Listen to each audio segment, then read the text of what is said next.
Hello, my name is Jason and welcome to Designcast.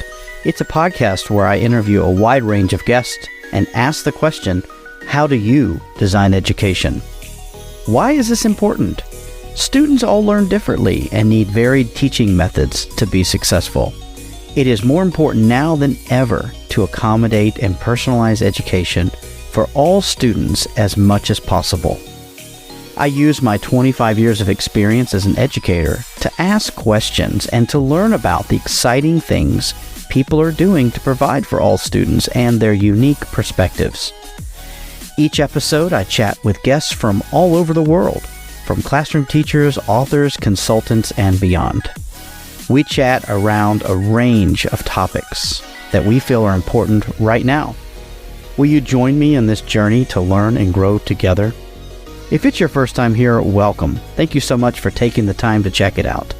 If you like this podcast, please leave a review, rate, subscribe, share, and download from your preferred podcasting app. This helps the podcast get discovered by new listeners.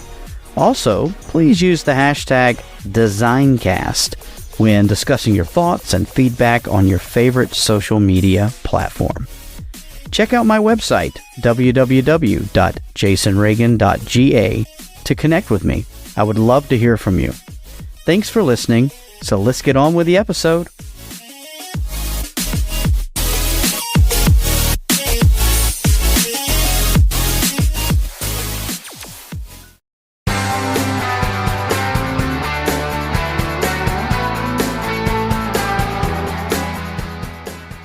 Welcome to the Season 8 premiere of Designcast, and I am just so completely humble and fortunate to have had some wonderful interviews and recordings and guests over the past couple of months in preparation for Season 8. I'm just so happy to be able to share this first episode, which will really have you laughing and enjoying the discussion about fulfillment and the discussion about how designing educational experience for students is a lifelong pursuit.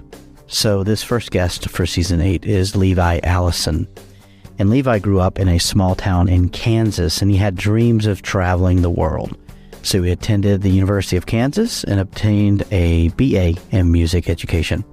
His love of music inspired him to join the Marching Jayhawks, the school marching band, during his 4 years at KU. Immediately after university, Levi took a leap or a plane to begin his international teaching career in Kuwait. An upbeat and fun person to be around, teaching is a calling from which he derives immense happiness and fulfillment from. And the success of his students just absolutely fills his soul. Levi takes pride in his in-depth knowledge of musical concepts and inquiry-based lessons, and is passionately driven to help students achieve their dreams. He inspires students to be innovative, integrating lessons with student choice so that they may achieve their hopes and dreams. Levi currently teaches at Chadwick International School in Songdo, South Korea. It's an Ivy World school, and he teaches general music within the primary years program. If you want to get in touch with Levi, his contact information is in the show notes. And without further ado, sit back, relax, and enjoy this chat with Levi.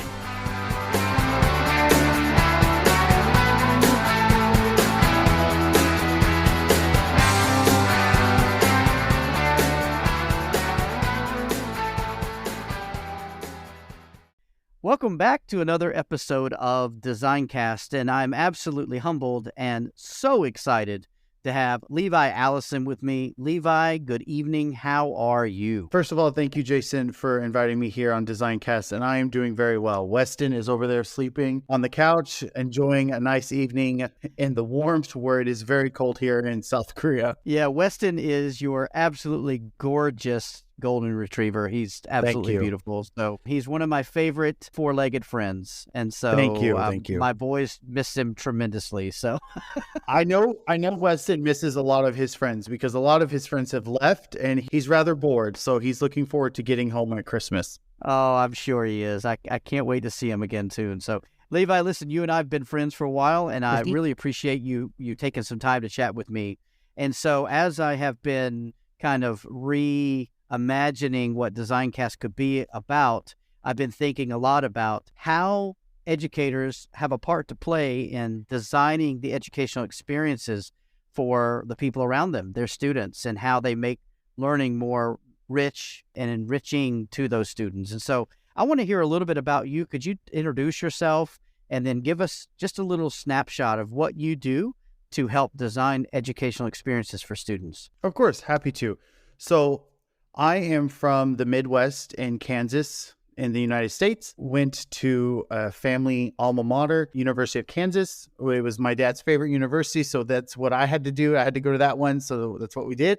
And I had a massive amount of student loans, and I had a lot of friends go overseas, and I thought, oh, that seems cool. So I went overseas. 10 years later, we met in South Korea, and it's been a journey of ups and downs and twists and turns. You know, I think you had the longest support of getting me to start a podcast. So it's been an amazing journey. It's absolutely been just very wonderful and thrilling to see the support that's out there for educators and see all the learning that's available for us all on Twitter, on LinkedIn, and so forth. And that's just a little bit about me. Tell me a little bit about how you, first off, design your lessons so that you can include as many students as possible into the learning in like a music class in elementary school. Well, that is also, you know, coming from the journey standpoint that I was talking about earlier. Where we're from, a music classroom, there's a textbook, there's seats, you're sitting, you're reading, and that's how we learned music.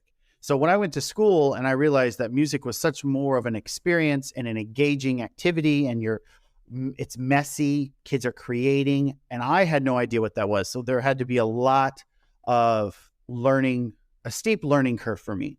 And then I jumped into the PYP, which is an entirely different way of learning than when I was shown and growing up. And so then there was another steep learning curve. And so what I found was that music was so much more than just something you read out of a textbook. It was an experiential place where the mistakes were not only available, but also wanted. I want students to make mistakes, because the thing that happens after that mistake is a beautiful moment of, oh, wow, I really am good at music. And I truly believe that everybody deserves music in their life, regardless of talent level, because there's a beautiful quote that says, hard work beats talent when talent doesn't work hard. It's something I've latched onto my entire life, because I wasn't the most talented. I wasn't the smartest individual in the class, but I always worked hard. And my dad always had a saying, whereas you will never outwork me. And that's something I always continue to think about. So when I'm thinking about a lesson, you know, my entire idea is getting those kids to be as successful as possible and making a moment for them. So when I design a classroom, I really believe in the FISH philosophy. It's a very simple thing. It's the 4 pillars, you should say. It's be there, be present, play, make their day, and choose your attitude. I really work towards, you know, being present in the lesson, making sure that they see that I care and making that I want their answers. I want their questions. I want them to feel safe and to make their day. And that's what I really hold my lessons toward them, is being successful, showing them that they can do it and making their day, because it's something we've all know 10 years from now, that student's not going to remember that lesson. They're not going to remember the content. They're going to remember how you make them feel. And that is what I immediately do, because where we work in Asia, music is such a high level competitive thing. When we walk into a lesson, now I've worked in 2 different schools on 2 different countries. And when I walk into these classrooms, I immediately have students telling me, I'm not good at music. I don't like music. Music isn't for me. And it has been my goal ever since of the way is to break down that stereotype that regardless of talent, like I said, you can enjoy music and you can be musical. And it doesn't have to be the next pop star. It doesn't need to be the next classical musician.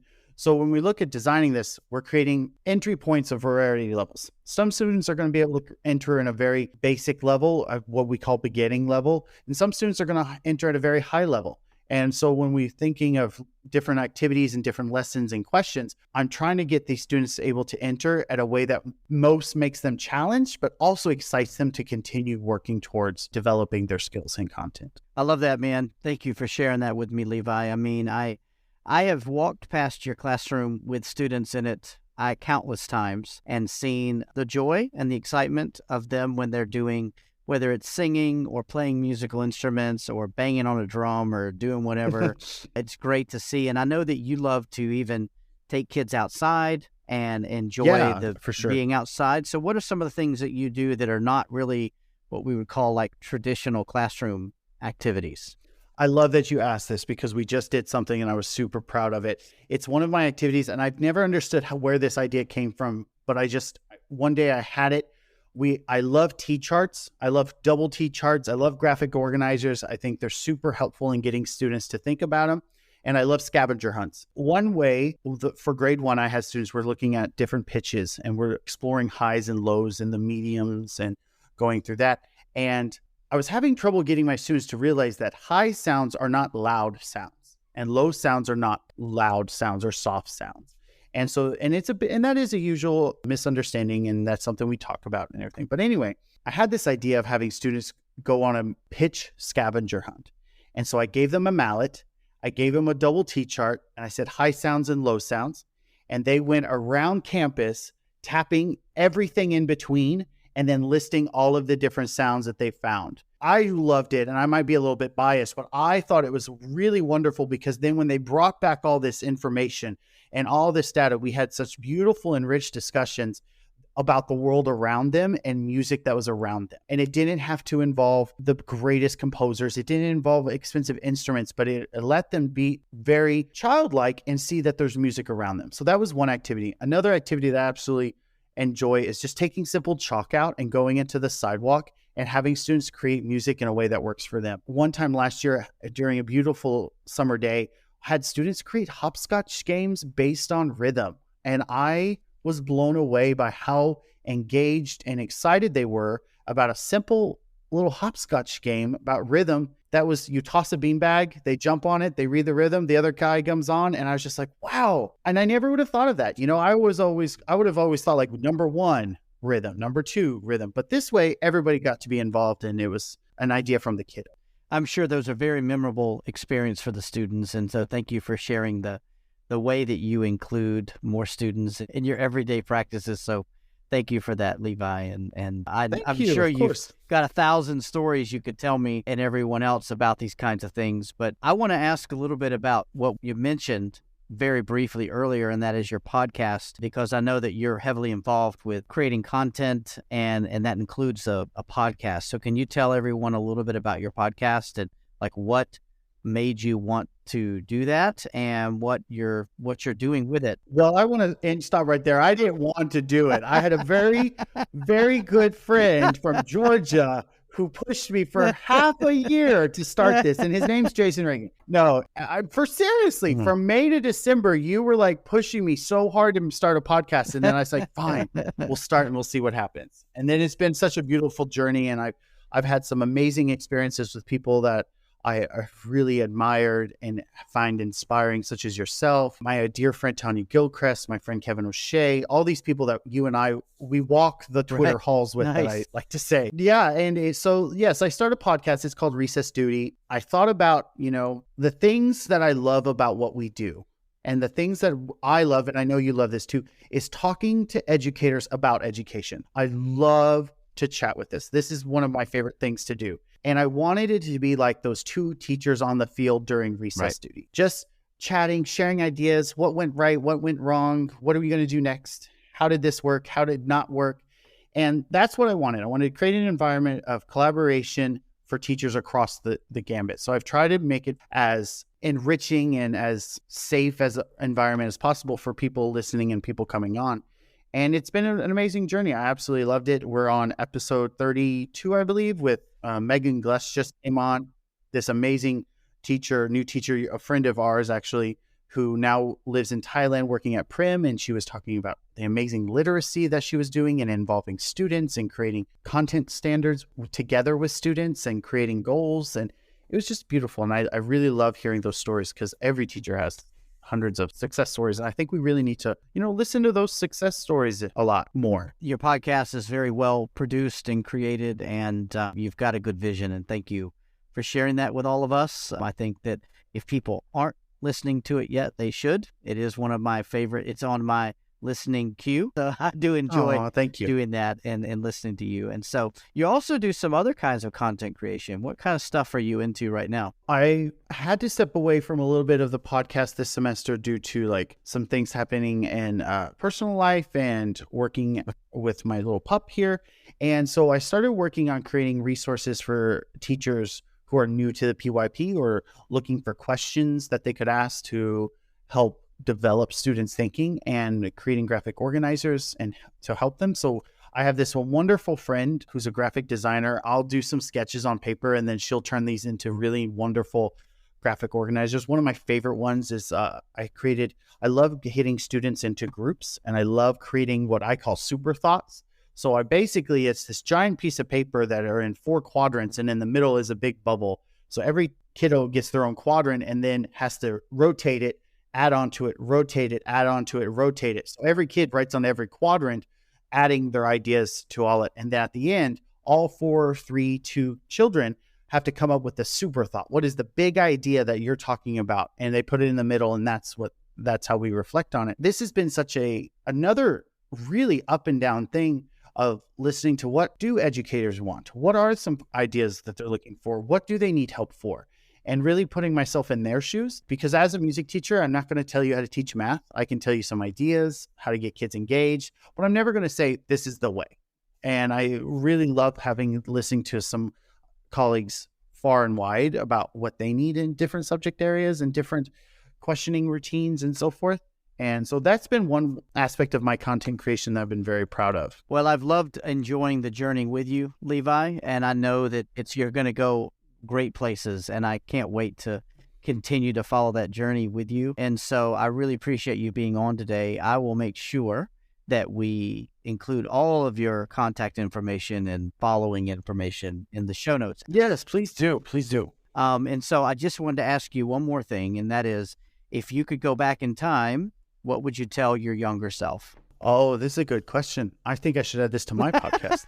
You heard it here first. If I had to go back in time, what would I tell my younger self? Oh, there's so many things, but if I had to pick one, I would honestly say to really not listen to the noise around you. You know, I'm very much I come from a family-oriented, very community-driven place where it is a very collaborative, very homey feel. And I'm always looking towards, making sure everybody's comfortable, helping everybody. And that is one thing that I really pride myself on. But on the flip side, I am constantly worried about how everybody is perceiving the environment or me around them.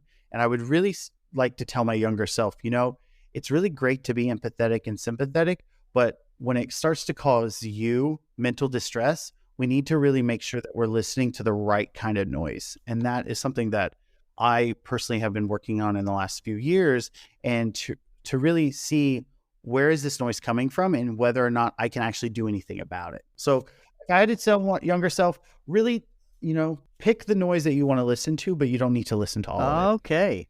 So have a noise gate. Do the filter, right? Yeah, that's a great one. That's a much better way. Like what's it called? A bouncer? What is it? That's at the club, isn't it? The people that check all the clubs or something? Yeah. They check to make sure you meet all the criteria to enter the club.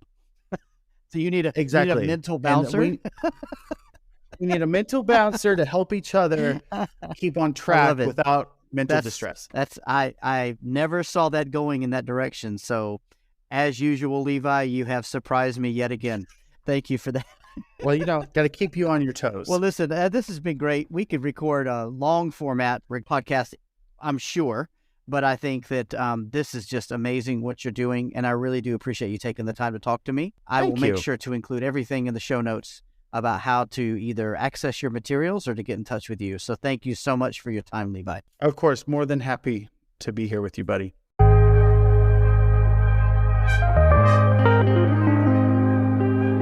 Thank you for being a loyal DesignCast listener. Without your support, this would not be possible. As a loyal part of my professional network, I want to share with you an exciting event that will be happening in January and February of 2023. I'd like to invite you to an upcoming series of professional development workshops, or PD Collective, organized by Upbeat, a New Zealand-based global education organization. The Classapy PD Collective is a free, high-quality, online professional development workshop series that aims to bring together worldwide experts and leaders in education all on one platform. The focus is on uniting teachers across the globe so as to ease the process of international collaboration and make an impact on international education. I'm humbled to share with you that I am one of the key facilitators at this event. I'm presenting a session on the topic, Universal Design for Learning, and we're going to be doing a deep dive. And that's going to happen on February 4th, 2023 at 10 a.m. India Standard Time. Along with me, there are other prestigious keynote speakers and facilitators who will guide you through the progressive learning workshop model with productive sessions followed by tasks that will allow you to explore the Classapy platform in more detail. Please mark your calendar and save the date by registering for this event by visiting the link in the show notes. I'm looking forward to this 2 months of learning with Classapy, where we learn, grow, and collaborate with educators across the globe.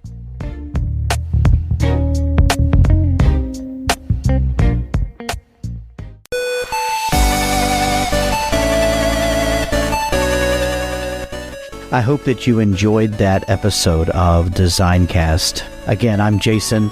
I am the creator and host and one-man band when it comes to this podcast. I sincerely hope you enjoyed it, and please share it with your colleagues and friends and help me network with those folks who you think will benefit from listening to this podcast. If you own a company or you have connections where you would like to partner with me in this podcast, whether it be sponsorship or product reviews or any other possible services, please reach out to me. My contact information is in the show notes, and I cannot wait to hear from you. I only do this because I love talking to people and I love sharing my passion with all the listeners. So if you are interested in possibly being a future guest, please reach out and get in touch. I can't wait to hear from you. I really want to hear about how this podcast and its guests are helping you become better or to enrich your lives. Thank you so much for listening, and until next time, be good to one another.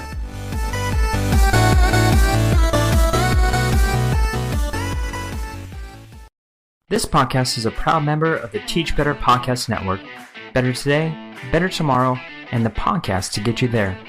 Explore more podcasts at www.teachbetterpodcastnetwork.com. We will see you on the next episode.